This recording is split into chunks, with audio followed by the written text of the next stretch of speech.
I didn't know his name for the first 3 months. To me, he was a weather system, a shift in barometric pressure. I was the companion to his mother, Mrs. Kim, in the penthouse on the 72nd floor, a glass box of quiet luxury that revealed nothing of the man who paid for it. My job was simple: to ensure Mrs. Kim was not lonely, to read to her from books of poetry she could no longer see clearly, and to tend to the ghost orchids in the sterile, climate-controlled solarium. It was a life of deliberate smallness, of invisibility, and I had chosen it for that reason. I had come from a life that was too loud, too visible, too full of a man whose love felt like a cage. This silence, this altitude, was my sanctuary. He would visit on Tuesdays. Always Tuesdays. I learned to feel his arrival before I heard the whisper of the private elevator. The air in the apartment would still, the low hum of the city below seeming to recede. Mrs. Kim would place a delicate, papery hand on my arm, a silent signal. Put the kettle on. Use the good cups. He would enter without a sound, his presence reorganizing the vast, minimalist space around him. He was young, maybe 30, but he moved with the unnerving economy of someone much older. Tall and built with a kind of contained stillness, he wore dark, impeccably tailored suits that seemed to absorb the light. Mr. Choi, his shadow, would remain by the door, a granite statue in a slightly less expensive suit. The son would greet his mother in Korean, his voice a low murmur that never carried. He would sit, and I would serve the tea, my movements practiced and silent. I was furniture. I was air. And that was how I wanted it. But he saw me. I felt it the first time he came after my arrival. A glance that lasted 2 seconds longer than the conversation required. His eyes, dark and unreadable, held mine. And I felt a jolt, a sudden, unwelcome current. I looked away first, my face heating. I focused on the steam rising from his cup. I counted the seconds until he would leave. It was always 11 minutes. He would arrive at 7 p.m., and the elevator doors would close behind him at 7:11. A creature of obsessive precision. I began to use it as a metric for my own composure. I could be invisible for 11 minutes. I could withstand the weight of his gaze for 11 minutes. I told myself it was not interest but assessment. He was assessing the help. He was ensuring his mother was in capable hands. Both of those were true. But there was something else in that gaze. Something that I, who had spent 2 years learning the nuances of a dangerous man's attention, recognized with a cold dread. It was the look of a man who notices things he might one day want to own. I fought against it with every fiber of my being. I made myself smaller, quieter. When he was there, I would find tasks in the kitchen. I would busy myself with the orchids, my back to the living area. I would not be seen. I would not be noticed. I would not be owned. 3 weeks passed. Then 6. On the 7th Tuesday, as I poured his tea, he spoke to me for the first time. Not to ask for anything, but a simple statement. The orchids are thriving. My hand faltered for a fraction of a second. I steadied it. Yes. They enjoy the consistent temperature. I did not look at him. I retreated to the kitchen, my heart hammering against my ribs. The words were nothing. Pleasantry. But they were a crack in the silence. A breach in the careful wall of my invisibility. Later that night, after he had gone, 11 minutes on the dot, Mrs. Kim was sitting by the vast window, looking down at the river of light that was the city. She spoke without turning. He has never mentioned the orchids before.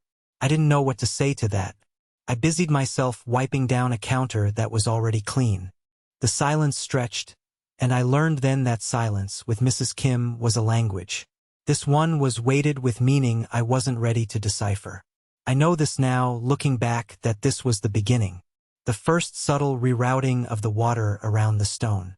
I was the stone, telling myself I was immovable. I had no idea of the current that was already building. My world was the 72nd floor. Everything I needed was delivered. My only ventures out were on Thursdays, my day off, when I would ride the silent elevator down to the indifferent streets and lose myself in the crowds, breathing air that wasn't filtered and refrigerated. It was on one of these Thursdays that I saw him again, outside the building. A black car, low and sleek as a panther, was idling at the curb. He was leaning against it, speaking quietly to Mr. Choi. He wasn't in a suit, but in dark jeans and a soft gray sweater that made him look younger, less like a boardroom predator and more like a man. For a moment I froze. I had the absurd impulse to turn and run back into the anonymous safety of the lobby. But my feet kept moving. I would not be scared out of my one day of freedom. I walked past, my eyes fixed straight ahead, my posture a study in nonchalance. I felt his gaze on me, a physical weight on the side of my face. I did not turn. I did not acknowledge him. I walked the entire block, turned the corner, and only then did I let out the breath I hadn't realized I was holding. My hands were trembling. It was ridiculous. He was just a man, my employer's son. I told myself I was overreacting, that my past was coloring my present, making me see threats where there were none. I spent the rest of the day in a small, crowded library branch. The smell of old paper and dust a comfort. Felt real ordinary. I called my friend Sarah, and we talked for an hour. She told me about her terrible boss, her latest disastrous date, the leak in her bathroom ceiling. Normal problems. I listened, offered advice, and felt a chasm open between my old life and this strange, hermetic new one. How could I tell her that my biggest problem was the unnerving gaze of a silent, powerful man, and the feeling that my carefully constructed invisibility was beginning to fray? I said nothing. I just listened, and the loneliness was a sharp, physical ache. I went back that evening feeling raw and exposed. The apartment, usually a haven, felt different, colder. When I stepped out of the elevator, Mr. Choi was there, standing not by the penthouse door, but just outside the elevator bank. A silent, unmovable guard. He gave me a short, almost imperceptible nod. It was the most he had ever communicated with me. A prickle of unease went up my spine. Inside, the apartment was tomb quiet. Mrs. Kim was in her room.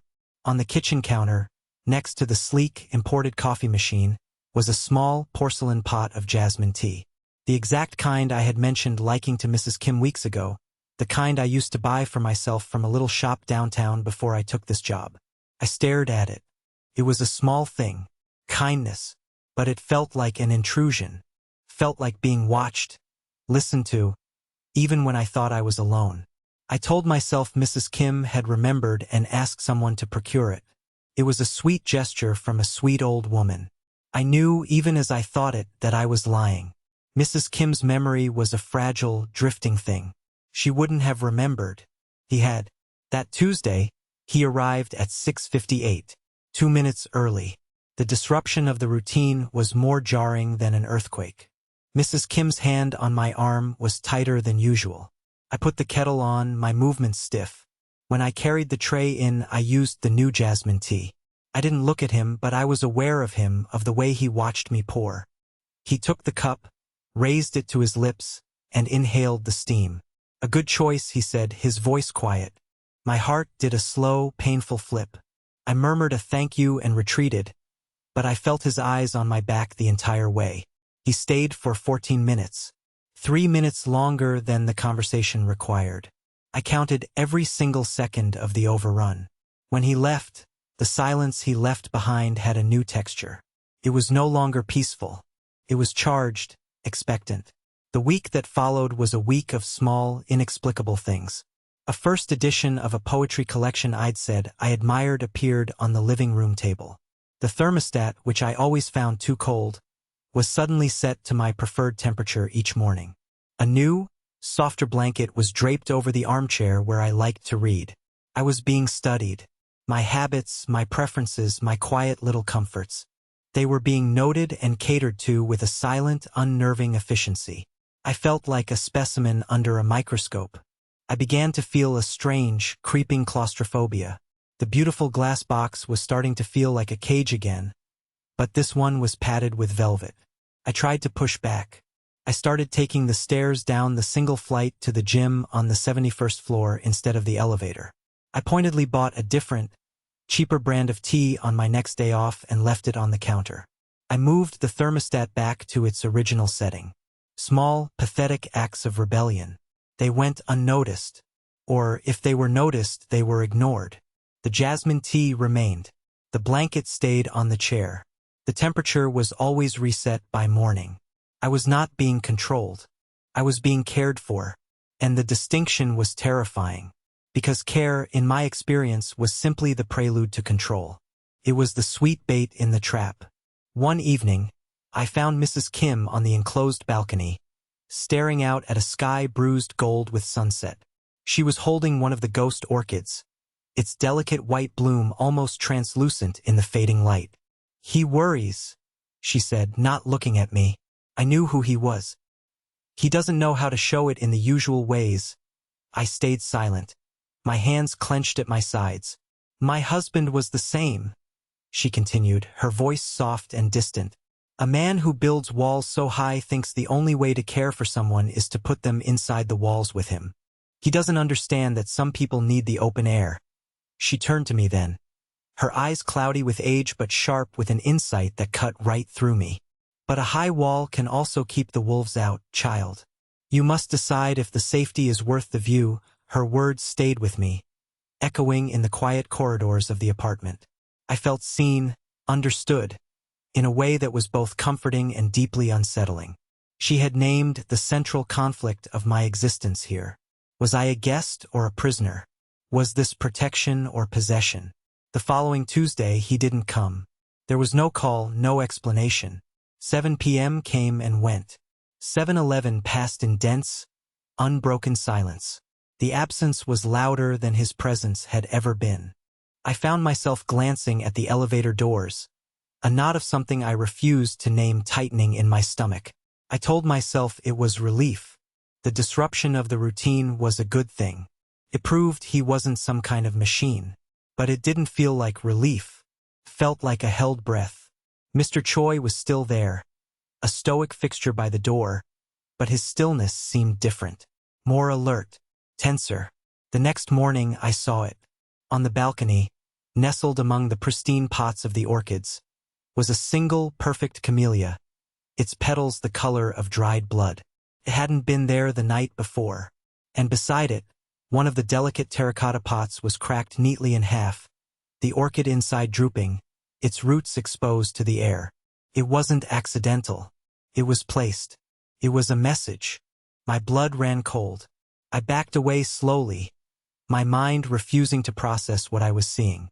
This fortress of glass and steel was not impenetrable. A wolf had been to the door. I didn't tell Mrs. Kim. I cleaned it up, my hands shaking so badly I could barely hold the dustpan. I repotted the orchid, my fingers clumsy in the soil. I threw the broken pot and the dark red flower down the trash chute, as if I could erase the violation. But I couldn't erase the feeling of being watched by unseen eyes. The feeling that the walls Mrs. Kim had spoken of were not nearly high enough. That night I couldn't sleep. The silence of the apartment was predatory. Every creak of the building settling, every distant siren from the city below, sounded like a footstep. I thought about leaving. I could pack my single bag, walk out the door, and disappear back into my old life. The thought was tempting. But then I thought of Mrs. Kim, frail and alone in this glass tower. And I thought of the cracked pot, the dying orchid. I had come here to be invisible, to be safe. But something in me, something I thought I had buried long ago, refused to run. I stayed. That was my first mistake. Or perhaps, I know this now, it was my first real choice. The next day was a Wednesday. The air was thick with unspoken tension. Mr. Choi no longer stood, he paced. A slow, deliberate 3 steps to the window, 3 steps back. The movement was contained, but it vibrated with a kinetic energy that made my teeth ache. Mrs. Kim seemed to shrink, her usual quietude replaced by a fragile stillness. She asked me to read the same poem 3 times, a short verse about a ship in a storm, but I don't think she heard the words. Her teacup trembled in her hand. Around noon, Mr. Choi's phone buzzed. A low, insistent sound. He answered, spoke 2 words in Korean, and his entire body went rigid. He looked at me, his face a mask of grim urgency. "Stay with her. Lock the door. Do not open it for anyone." His voice was flat, devoid of emotion, but his eyes held a flicker of something I had never seen before. It might have been fear. He was gone before I could ask a question, the heavy apartment door clicking shut behind him with unnerving finality. I did as he said. I slid the deadbolt home, felt flimsy, inadequate. I went to Mrs. Kim, who was sitting in her usual chair, her face pale. "It's all right," I said, my voice sounding thin and unconvincing even to my own ears. "Mr. Choi just had to step out." She simply nodded, her gaze fixed on the door. The silence that descended was the worst yet. It had weight. It had teeth. I tried to distract us. I suggested a game of cards, but my hands were shaking too much to shuffle. I turned on the television, but the cheerful noise of a game show felt obscene, intrusive. I turned it off. We just sat there, in the enormous silent room 72 floors above the world, and we waited. I counted the minutes. 11 minutes passed. Then 22. At the 34-minute mark, the knock came. It wasn't a polite rap. It was a solid, authoritative thud against the wood. My heart leaped into my throat. Mrs. Kim flinched, a small, bird-like movement. I didn't move. I held my breath. "Mrs. Kim?" A voice called from the hallway. It was a man's voice, smooth and pleasant. "It's building management. We've had a report of a water leak from your unit." I knew it was a lie. The building staff announced themselves through the intercom system. They never knocked. I looked at Mrs. Kim. Her eyes were wide with a terror that was ancient and profound. She knew what this was. I put a finger to my lips, then crept towards the door, my socked feet making no sound on the polished hardwood. I peered through the peephole. 2 men stood in the hallway. They weren't wearing building uniforms. They were dressed in unremarkable dark trousers and jackets, but they stood with a coiled stillness that was anything but unremarkable. They didn't look like plumbers. They looked like the men who had stood behind my ex-boyfriend, the men whose quiet presence enforced his loudest demands. The knock came again, harder this time. "Mrs. Kim? Please open the door. We need to check the pipes." The pleasantness in the voice was fraying at the edges.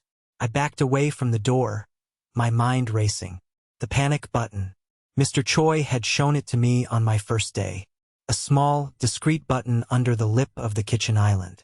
My hand was halfway there when I heard a new sound. A scraping, metallic sound at the lock.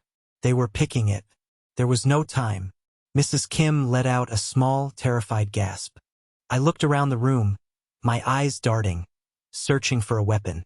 The room was a museum of expensive, useless things. A glass sculpture, a silk cushion, a book of poetry. Nothing. My eyes landed on the utility closet near the kitchen. The vacuum cleaner. The mop. The broom. It was a heavy-duty straw broom, the kind used for sweeping outdoor patios, with a thick, solid wood handle. It was absurd. It was pathetic. It was all I had. The lock clicked. The deadbolt began to turn. I grabbed the broom. The wood was smooth and cool in my sweating palms. I held it like a baseball bat, the straw end awkward and unbalanced. The door swung open. The 2 men stepped inside, their eyes scanning the room, dismissing me instantly as they focused on Mrs. Kim. Their faces were calm, professional. That was the most terrifying part. "Mrs. Kim," the first man said, taking a step towards her. "Please come with us. No one needs to be hurt." That was it.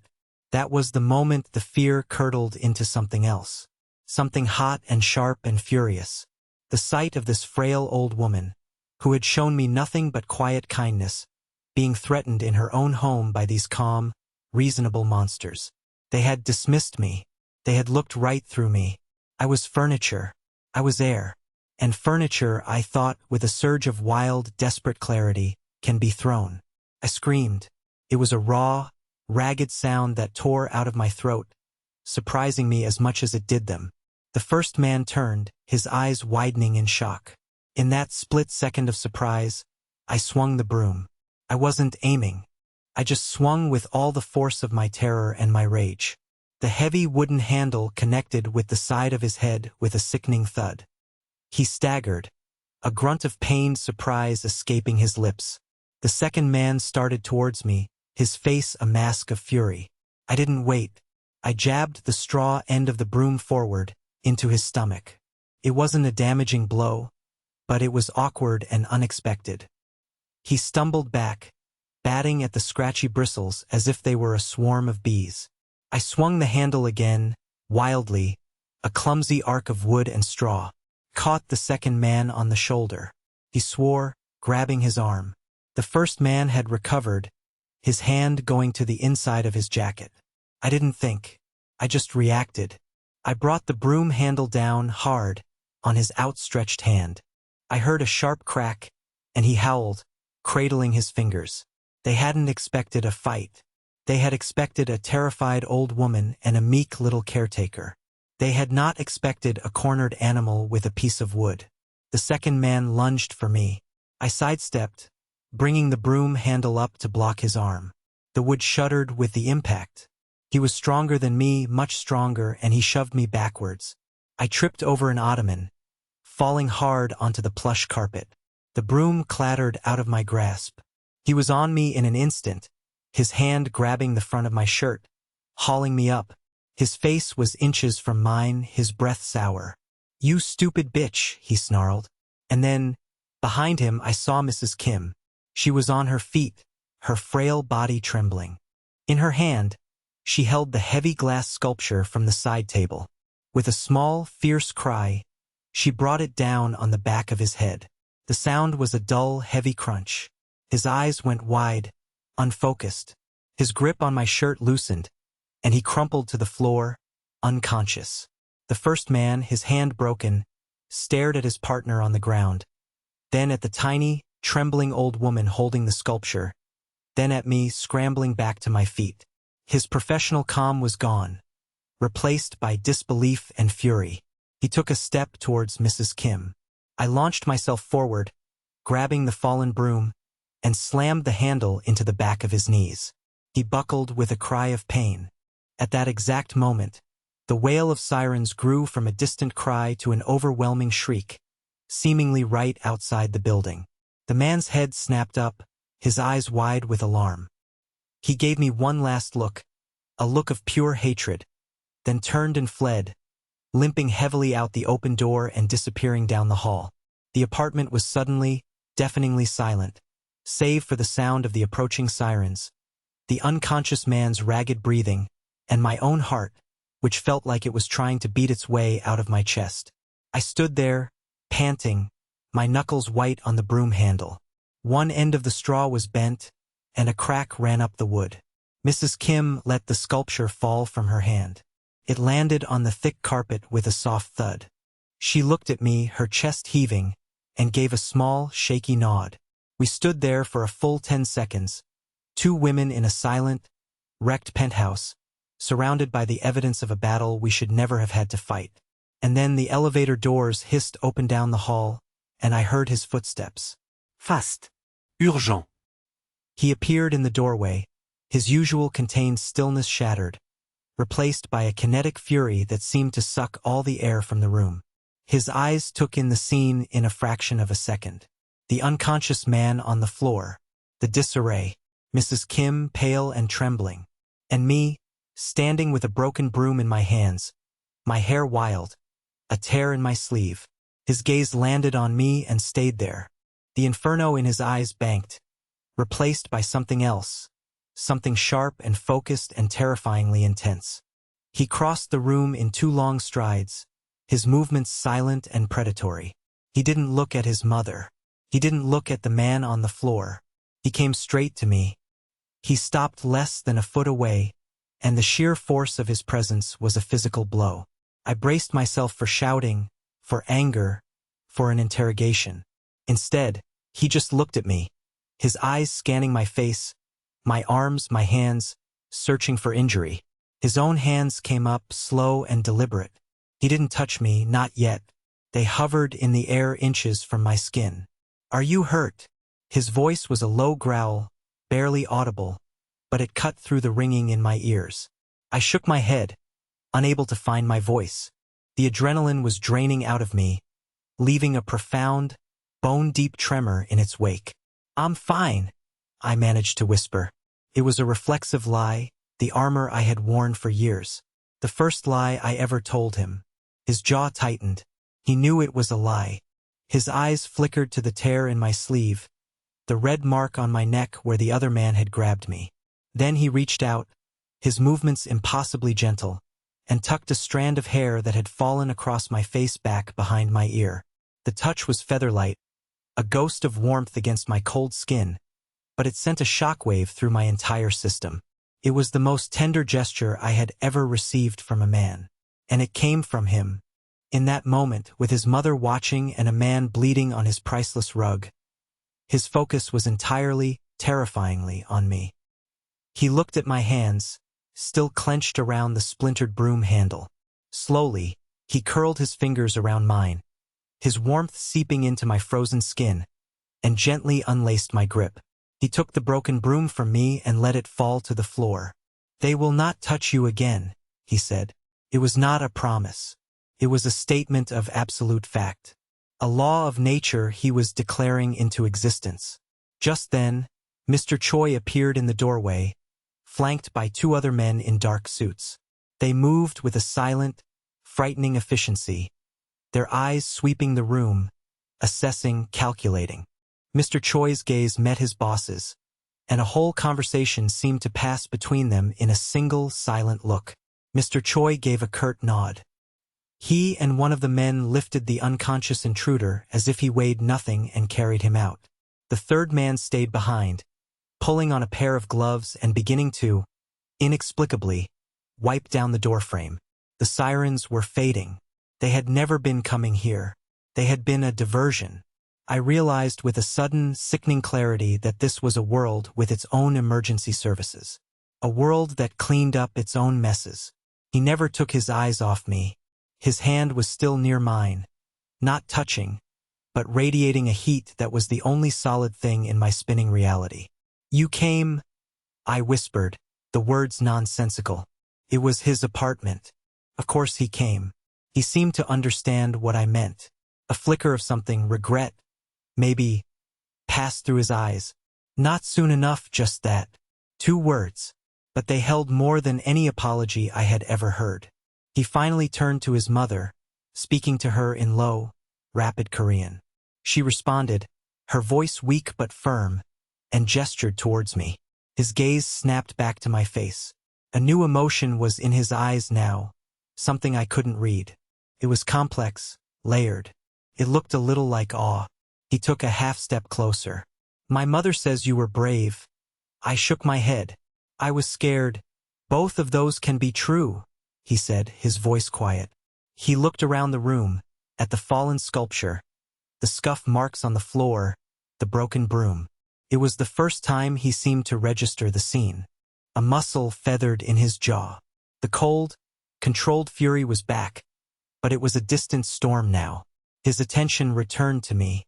"Go with Mr. Choi's man," he said. "He will take you somewhere safe." The words hit me like a splash of cold water. Somewhere safe. I was being managed, handled, moved around a chessboard I couldn't see.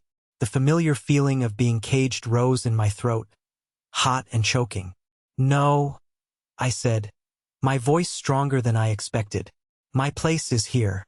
With Mrs. Kim, his expression didn't change, but I felt the shift in the air between us. I had contradicted him. I had refused. I expected anger, insistence. Instead, he just held my gaze for 3 long silent seconds. He gave a single, sharp nod. "As you wish," past tense. He had already ceded the point. He turned to the man who was cleaning. "Secure the floor. No one in or out without my authorization. Get a medic for my mother." A private 1-inch, he was in command again, the weather system reasserting its control. But when he looked back at me, the command was gone, replaced by that unnerving, focused intensity. "Then you will stay here," he said. "And I will stay with you." The words hung in the air, a promise and a threat all at once. The silent, empty penthouse was about to become very, very small. The hours that followed were a blur of quiet, efficient activity. A discreet doctor with a leather bag arrived and tended to Mrs. Kim, who was exhausted but unharmed. 2 new men, built like refrigerators, took up silent posts in the hallway. The man who had been unconscious on the floor was gone, as was any sign he had ever been there. The scuff marks were gone. The door was repaired. Even the broken broom had vanished. By midnight, the apartment was pristine again, as if nothing had happened. It was a terrifying display of power, the ability to erase reality. I sat on the sofa, a blanket tucked around me that I didn't remember being given, and watched. Kwon Jin-woo, I had finally heard the doctor use his name, had not left. He stood by the window, a dark silhouette against the glittering city, his phone pressed to his ear. He didn't raise his voice. He spoke in low, clipped tones, a string of commands in Korean, but the quietness of his voice held more menace than any shout. The entire city seemed to be holding its breath, waiting for his instructions. I told myself I should be afraid of him. But the fear was tangled with something else now, something warm and liquid that had started when he tucked my hair behind my ear. It was gratitude. It was a strange, disorienting sense of safety. He was the storm, but he had also been the harbor. I was so tired. The adrenaline had left a hollow ache in my bones. My body felt like one enormous bruise. I must have drifted off, because I woke with a start to find him standing over me. The blanket had slipped, and he was carefully tucking it back around my shoulders. His movements were deliberate, gentle. "You should sleep," he said. His voice was softer now. "My bed is comfortable," I flinched. The words, innocent as they were, sent a jolt of the old fear through me. The fear of expectation, of payment due. He saw it. His expression shuddered. He took a step back, creating a space between us. "I will be in the guest room," he clarified, his tone flat, formal. "The door will be open. Mr. Choi is outside. You are safe." I nodded, my throat tight. I watched him walk to the guest room at the far end of the hall. He left the door ajar, a slice of amber light cutting across the dark corridor. I knew he wouldn't sleep. He would sit in there, a sentinel, and he would wait for the morning. I didn't take his bed. Couldn't. Felt like a line I wasn't ready to cross. Instead, I curled up on the long sofa, pulling the blanket tight under my chin. But for the first time in a very long time, I wasn't afraid of the dark. The silence was no longer empty. It was occupied.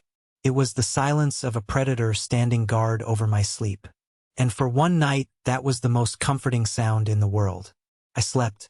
It was a deep, dreamless, exhausted sleep. I woke to the gray light of dawn filtering through the vast windows. For a moment, I was disoriented, my body stiff and aching. Then the memory of the day before crashed down on me. The men, the broom, the crack of bone. I sat up, my heart starting to hammer. The apartment was still. From the kitchen, I could hear the soft gurgle of the coffee machine. He was there, his back to me, wearing the same dark clothes from the night before. He hadn't slept. He turned as if sensing my gaze, a mug in his hand. He looked tired. There were faint shadows under his eyes. It made him look more human. He walked over and handed me the mug. Black coffee. Strong. Just how I liked it.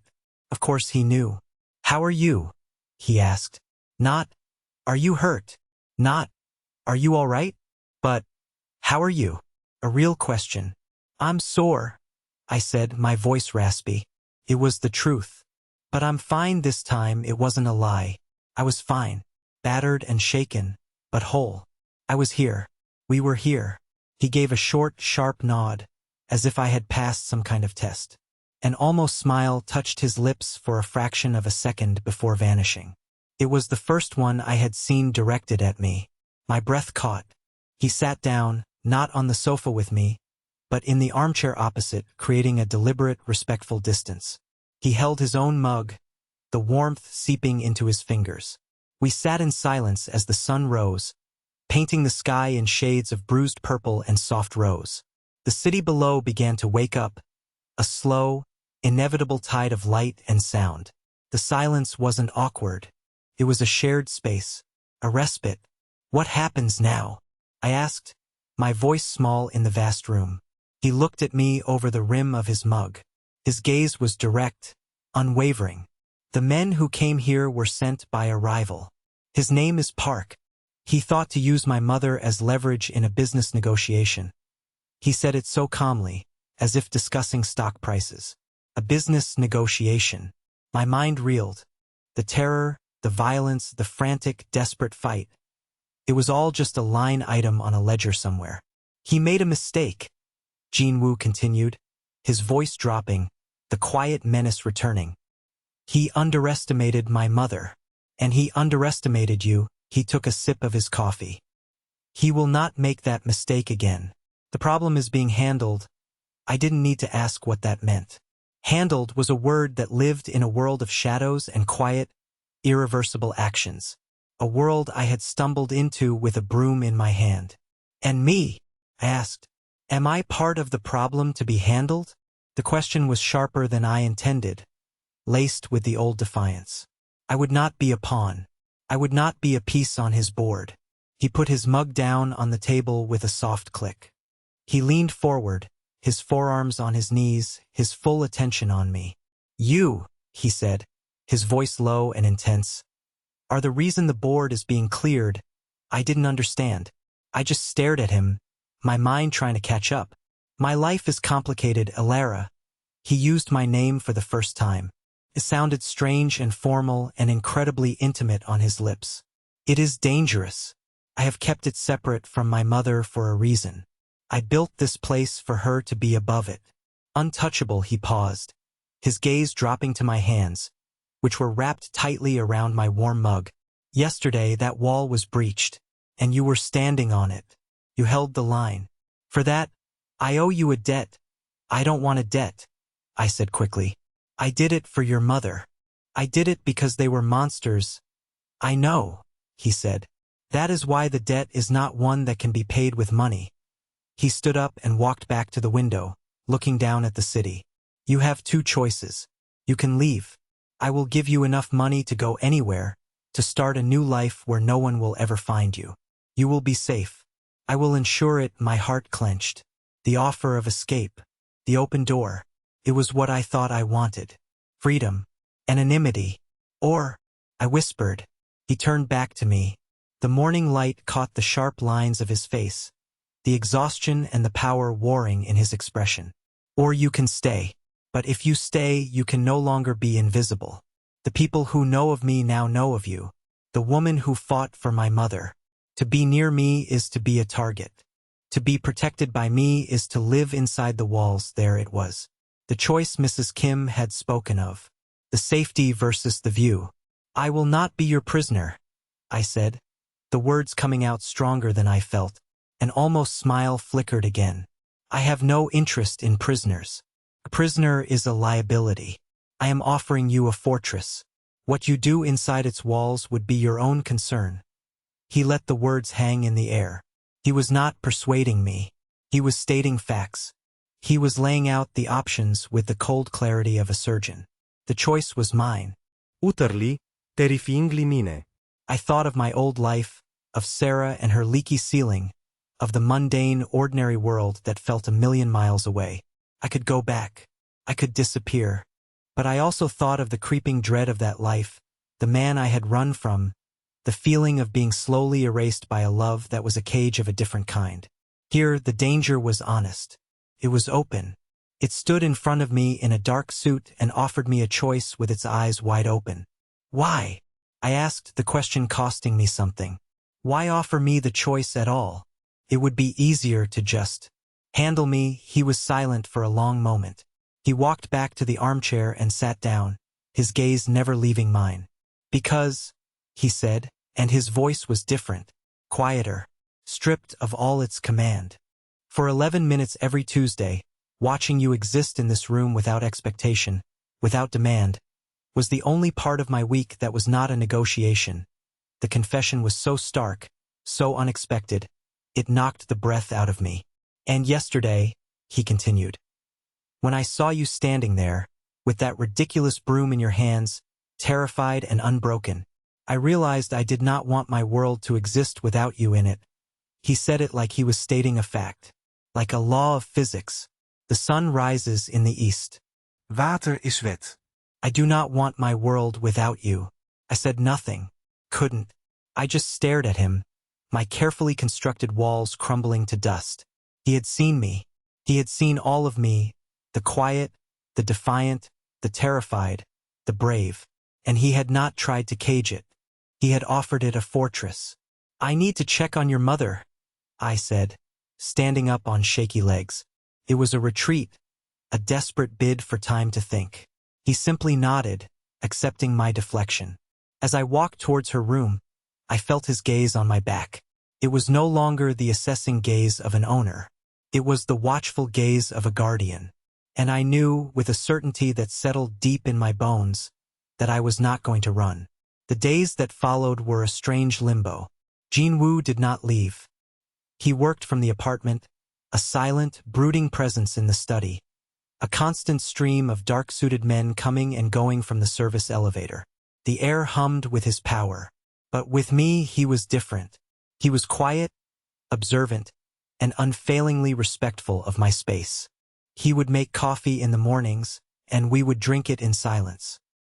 He would appear at my side with a glass of water when he heard me reading to his mother for hours, my voice growing hoarse. Small, silent gestures of care. There were no more grand pronouncements, no more declarations. He had made his offer. He was waiting for my answer. I spent my time with Mrs. Kim, who seemed to have recovered her strength with a quiet resilience that amazed me. We didn't speak of the attack, or of her son's constant presence.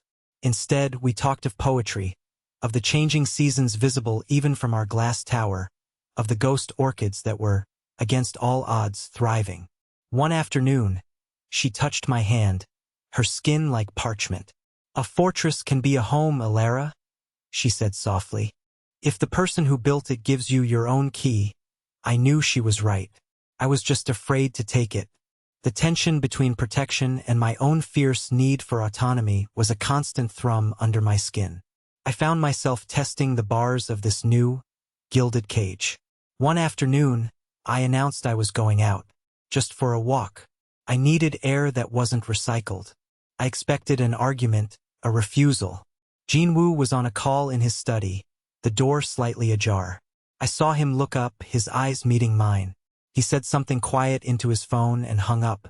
He walked out, pulling on a dark wool coat. "I'll come with you," he said. "No," I said, my chin lifting. "I need to go alone." I braced for the conflict. Instead, he just looked at me for a long moment. "Mr. Choi will follow. At a distance." That is not negotiable. It was a compromise. A significant one. I nodded. Fine. The walk was strange. I was hyper-aware of the black car that kept a steady block-and-a-half distance behind me. I was not truly alone. But I was not being held. I walked for an hour, aimlessly, through the crowded streets, feeling the chaotic energy of the city. I bought a hot pretzel from a street vendor and ate it while watching the pigeons. It was the most normal thing I had done in months. When I returned, he was waiting in the lobby, standing by the elevator. He didn't ask where I had been or what I had done. He just looked at my face, a question in his eyes. "It was a good walk," I said, an almost smile. Good, that was all. But it felt like a conversation. Felt like understanding. That night I couldn't sleep. The sofa felt lumpy and small. I thought about his offer. The fortress. The key. I thought about the man who noticed the brand of my tea and the temperature of my room. The man who saw me with a broken broom and called me brave. The man who admitted that my quiet presence was the only peace in his week. I got up and walked down the silent hall to the guest room. The door was ajar, just as he'd promised. A low lamp cast an amber glow. He wasn't asleep. He was sitting in an armchair by the window, a laptop dark on the table beside him. He was just sitting, watching the city. He looked up as I appeared in the doorway, his face unreadable in the dim light. I didn't speak. I just walked into the room, over to the bed, and pulled back the covers. I slid in, the sheets cool against my skin. The bed was large, the mattress firm. I settled on one side, leaving a vast, empty space. I was claiming my territory. I was choosing. His eyes followed my every movement. I could feel the intensity of his gaze, but there was no menace in it. There was only a profound, waiting stillness. I turned to look at him. The fortress, I said, my voice barely a whisper. Does it have a garden? For the first time, he didn't almost smile. A real, slow smile spread across his face, transforming his severe features, making him look younger, impossibly handsome. It reached his eyes, crinkling the corners. The sight of it made my heart ache. It can have anything you want, he said, his voice rough with an emotion I couldn't name. He stood up, closed his laptop, and came to the bed. He didn't get in. He sat on the edge, his back to me, for a long time. I could see the tension in his shoulders. This was costing him something. This restraint, this patience. When he finally turned, his face was serious again, the smile gone, but the warmth remained in his eyes. He reached out, his hand hovering over my cheek. "Are you sure?" he asked. It was the first time he had ever sounded uncertain. "I'm sure," I said, and I was. His hand finally came to rest on my jaw, his thumb stroking my skin. The touch was reverence. It was awe. It was a question and an answer all at once. He leaned down and his lips met mine. It wasn't a kiss of passion, of demand.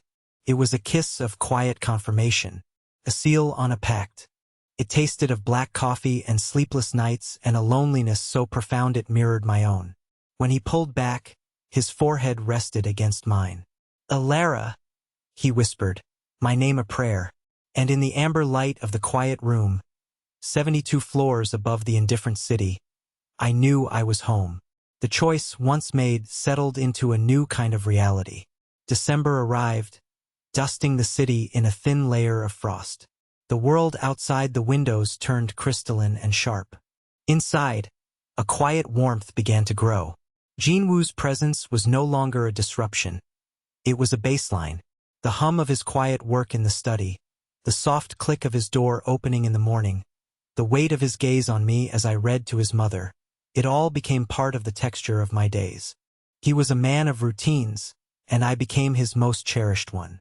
He never spoke of love. The word was too small, too flimsy for the thing that was growing between us. Instead, he showed me. He showed me in the way he would appear with my coat just as I was thinking of stepping onto the balcony, knowing I would be cold. He showed me in the way he listened, truly listened, when I spoke, his dark eyes focused and intent, making me feel like my words were the most important in the world. He showed me in the quiet spaces he carved out for me. One morning, I woke to find that the smaller, unused guest room was being transformed. Workmen, as silent and efficient as all his other employees, were installing floor-to-ceiling shelves and a long polished desk. On the desk was a course catalog for the city's top university, open to the literature department. There was no note. There was no grand gesture. There was just the quiet,